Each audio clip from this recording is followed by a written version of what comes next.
Subscribe now and press the bell icon. परम पिता परमात्मा पूर्ण ब्रह्म सारी सृष्टि के रचनार कबीर परमेश्वर जी, कबीर परमात्मा जी की असीम रजा से आप सभी पुण्यात्माएं सत्संग सुनने के लिए उपस्थित हुए हैं। जिन पुण्यात्माओं पर विशेष रजा परमेश्वर की होती है वही ऐसे समागमों पर पहुंच पाते हैं, और जो बहुत ही अच्छी पुण्यकर्मी प्राणी होते हैं सत्संग परमात्मा ही किया करते हैं, क्योंकि सत्य भगवान ही बोल सकता है, सत्य परमात्मा ही बता सकता है। जीव सत्य असत्य का निर्णय नहीं कर सकता। तो सत्य अविनाशी होता है, अटल होता है। सत्य साहिब भी अटल होता है। सत्य साहिब माने अविनाशी परमात्मा। वो अविनाशी परमात्मा कौन है? आज तक हमें इसी बात का निर्णय प्राप्त नहीं हुआ था कि कौन परमात्मा है जो अविनाशी है। जैसा हमारा जन्म पवित्र हिंदू धर्म में होने के कारण वर्तमान में हम अपने धर्म गुरुओं से सुना करते थे श्री विष्णु जी अविनाशी हैं, अजरो अमर हैं, और जो शिव जी के उपासक होते थे, शिव जी जिनका इष्ट होता था, वे कहते थे शिव जी सर्वेश्वर हैं, महेश्वर हैं, सब देवों के देव हैं, सबकी सृष्टि स्थिति और संहार करने वाले यही हैं। यही तीन रूप धारण कर लेते हैं, ब्रह्मा विष्णु और शिव का। ये अजरो अमर है। कोई ब्रह्मा जी को सृष्टि का कर्ता बताता था, उत्पत्ति कर्ता बताता था, और ब्रह्मा जी ही तीन रूप धारण करता है, शिव और विष्णु का और ब्रह्मा का। तो ये हम सुनकर संतुष्ट हो चुके थे कि सचमुच ऐसा ही होगा, क्योंकि एक झूठ को 100 बार सुनने के बाद वो सत्य प्रतीत होने लग जाती है। और हमने तो ये लाखों बार सुन रखी थी, हमारे लिए तो फाइनल हो गया था। कोई ये कहने वाला नहीं था कि ब्रह्मा विष्णु महेश नाशवान है। तो ये जो ज्ञान किसने दिया था? ये हमारे धर्म गुरुओं ने दिया था।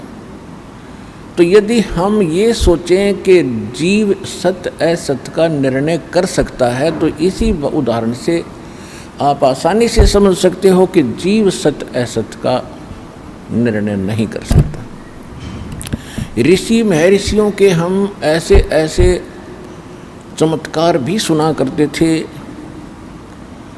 जैसे अगस्त ऋषि ने 7 समुद्रों को एक ही चुल्लू में ऐसे करके और पी लिया था। 7 समुद्र खाली हो गए थे। तो हम इसको क्या समझेंगे कि अगस्त ऋषि एक बड़े महापुरुष और परमात्मा प्राप्त व्यक्ति थे, ऋषि थे। फिर हम क्या सुनते थे कि श्री कृष्ण जी ने गोवर्धन पर्वत को उठा लिया था, गिरिराज को, छोटी तर्जनी उंगली पर। तो हमारे लिए फाइनल हो गया था कि जो इतने बड़े पहाड़ को उठा सकता है तो ये परमात्मा फाइनल है। तो इन बातों से परमात्मा की परिभाषा हम जो सुना करते थे हमारे लिए अंतिम हो चुकी थी। और परमात्मा के अविधान में, सूक्ष्म वेद में और सभी इन सदग्रंथों में, पवित्र पुराणों में, पवित्र वेदों में, पवित्र श्रीमद् भगवद गीता में आज हमने क्या पढ़ा? जो हमारे शिरोधार्य सदग्रंथ थे और सत्य, बिल्कुल सत्य सदग्रंथ थे, उनमें हमने आज क्या पढ़ा? श्री देवी भागवत पुराण, देवी पुराण, गीता प्रेस गोरखपुर से प्रकाशित, सचित्र मोटा टाइप। इसके 123 पृष्ठ पर स्वयं भगवान विष्णु कह रहे हैं अपनी माता दुर्गा की वो स्तुति कर रहे हैं, प्रशंसा कर रहे हैं, महिमा गा रहे हैं। तुम शुद्ध स्वरूपा हो, ये सारा संसार तुम्ही से उद्भासित हो रहा है। मैं ब्रह्मा, विष्णु जी कह रहे हैं, मैं ब्रह्मा और शंकर ये सब आप ही की कृपा से हम विद्यमान हैं। हमारा आविर्भाव माने जन्म और तिरोभाव माने मृत्यु होता है। हम नित्य नहीं हैं, हम अविनाशी नहीं हैं,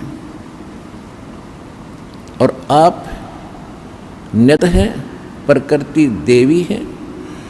शंकर भगवान कहते हैं कि हे माता, जब सबसे पहले विष्णु जी और ब्रह्मा जी जब आपसे उत्पन्न हुए हैं, तो क्या मैं तमोगुणी लीला करने वाला शंकर आपका पुत्र नहीं हुआ? फिर क्या कहते हैं कि हम तीनों गुणों युक्त, हम केवल तीनों गुण युक्त, हम केवल नियमित कार्य ही कर सकते हैं। इससे कितनी बात सिद्ध होगी? एक तो ब्रह्मा विष्णु महेश नासवान है, और जो हम सुना करते थे इनके कोई माता पिता नहीं है, ये भी सिद्ध हो गया कि दुर्गा इनकी माता है। पिता हम दूसरे कहीं और से आपको प्रमाणित करेंगे कि इनका पिता कौन है। शिव पुराण के अंदर रुद्र संहिता अध्याय 4 से लेकर 6 तक स्पष्ट कर दिया है कि ये दुर्गा जो है, ये अष्टंगी, ये काल रूपी ब्रह्म जो ब्रह्मा विष्णु महेश का पिता है, ये दुर्गा का पति है, ये काल भगवान है, काल भगवान। इसको ब्रह्म कहते हैं, वेदों में इसको ब्रह्म कहा है। और गीता अध्याय नंबर 8 के श्लोक नंबर 13 में ये स्वयं कहता है, गीता ज्ञान देते समय श्री कृष्ण में प्रवेश करके गीता ज्ञान दे रहा है यही कि मुझ ब्रह्म का एक ओम मंत्र है। तो ये ब्रह्म है। इसको दूसरे शब्दों में श्रीमद् भगवत गीता अध्याय नंबर 15 के श्लोक 16 में इसको सरपुरुष कहा। सरपुरुष, सरपुरुष कहो, सरब्रह्म कहो। तो ये इनका पिता है। रुद्र संहिता अध्याय नंबर 6 में स्पष्ट किया है कि काल रूपी ब्रह्म, यानी इस काल से इसको सदाशिव भी कहा है, और दुर्गा के संयोग से श्री विष्णु जी का जन्म हुआ। और इसी प्रकार ब्रह्मा जी कह रहे मेरा जन्म भी इन्हीं दोनों से हुआ, दुर्गा से और काल से।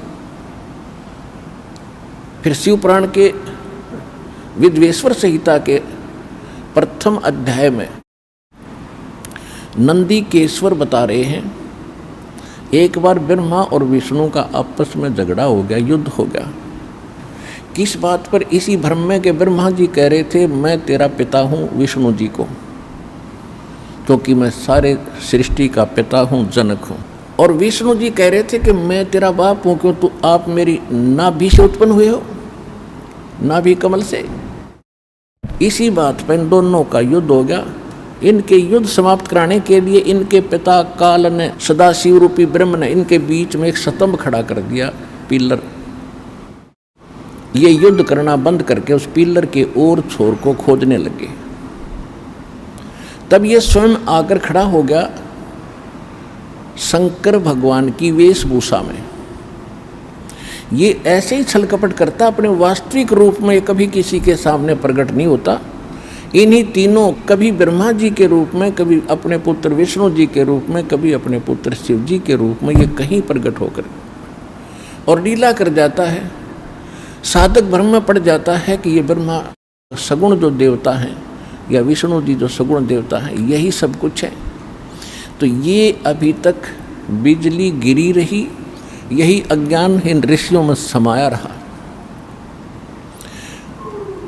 अब इससे सिद्ध हुआ कि जब इन दोनों का आपस में युद्ध हुआ, ये स्वयं आकर वहाँ खड़ा हो गया। तब इसने बताया कि पुत्रों, पहले तो तुमने अपने आप को भगवान मान लिया, तुम ईश नहीं हो, तुम प्रभु नहीं हो। ये जो कुछ भी 21 ब्रह्मांड में है ये मेरा है, यहाँ का मैं मालिक हूँ।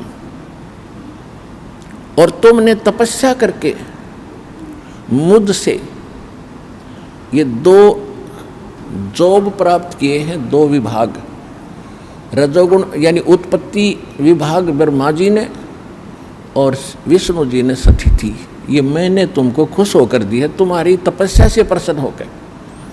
और इसी प्रकार रुद्र और महेश को भी मैंने ही ये 2 कृत दिए हैं। इससे सिद्ध हो गया बोलने वाला इन चारों से अलग है 5वां। तो पुण्यात्माओं, अब सिद्ध हो गया कि ब्रह्मा विष्णु महेश इनका पिता है ये काल रूपी ब्रह्म, और ये कभी किसी के सामने नहीं आता, और इनकी माता है दुर्गा। तो ये हमारे जो धर्म गुरु थे आज तक हमें ये बता नहीं सके, और हमारे सदग्रंथों में विद्वान, कमाल की बात ये है जो हमारे सिलेबस में लिखा है और हमारे टीचर हमें पढ़ा रहे हैं कि ये बुक श्रोधार्य है और ये सिलेबस आपका, और मैं इसी से पढ़ा रहा हूँ। तो हमने उनको पढ़ा भी होगा तो हमारी समझ में नहीं आया, क्योंकि हमारे पास वो सत्य ज्ञान नहीं था जो गॉड गिवन है। क्योंकि सत्य परमात्मा ही दे सकता है और जीव सत्य असत्य का निर्णय नहीं कर सकता। और फिर देवी पुराण के अंदर वही सचित्र मोटा टाइप गीता प्रेस गोरखपुर से प्रकाशित के 414 पृष्ठ पे Vyas ji, writer of the Vedas, writer of Shrimad Bhagavad Gita, writer of Puranas, इन सब का लेखक है वेद व्यास जी। और वेद व्यास जी बता रहे हैं कि सतयुग में ब्राह्मण वेद के पूर्ण विद्वान होते थे और वो दुर्गा जी की पूजा करते थे। खाक वेद के विद्वान थे जो वो दुर्गा की पूजा करते थे, और ये मंदिर उन्होंने ही बनवाए हैं दुर्गा जी के। दुर्गा मीन माया के पुजारी थे, वह माया के पुजारी दुर्गा के। और उसी देवी पुराण के 7वें स्कंद में हिमालय राजा को ब्रह्म स्वरूप का ज्ञान कराते हुए वो क्या बताती है कि हे राजन, मेरी भक्ति करेगा तो इतना ही लाभ होगा। अब मैं तुझे ब्रह्म के बारे में जानकारी देती हूँ, और उस ब्रह्म का एक ओम मंत्र है। उस ओम मंत्र का जाप कर ब्रह्म प्राप्ति उद्देश्य रख, तेरा कल्याण हो जाएगा। और वो ब्रह्म लोक में रहता है, तुम वहाँ चले जाओगे, तुम्हारा कल्याण हो। अब देवी तो कह रही है ब्रह्म की पूजा करो, और हमारे ऋषि कह रहे हैं कि वेद के ब्राह्मण, हमारे जो धर्म गुरु थे सतयुग में ब्राह्मणों से ही चला हमारा धर्म गुरु, यही रहे इस पूरे विश्व के, और ये कह रहे हैं दुर्गा की पूजा करो।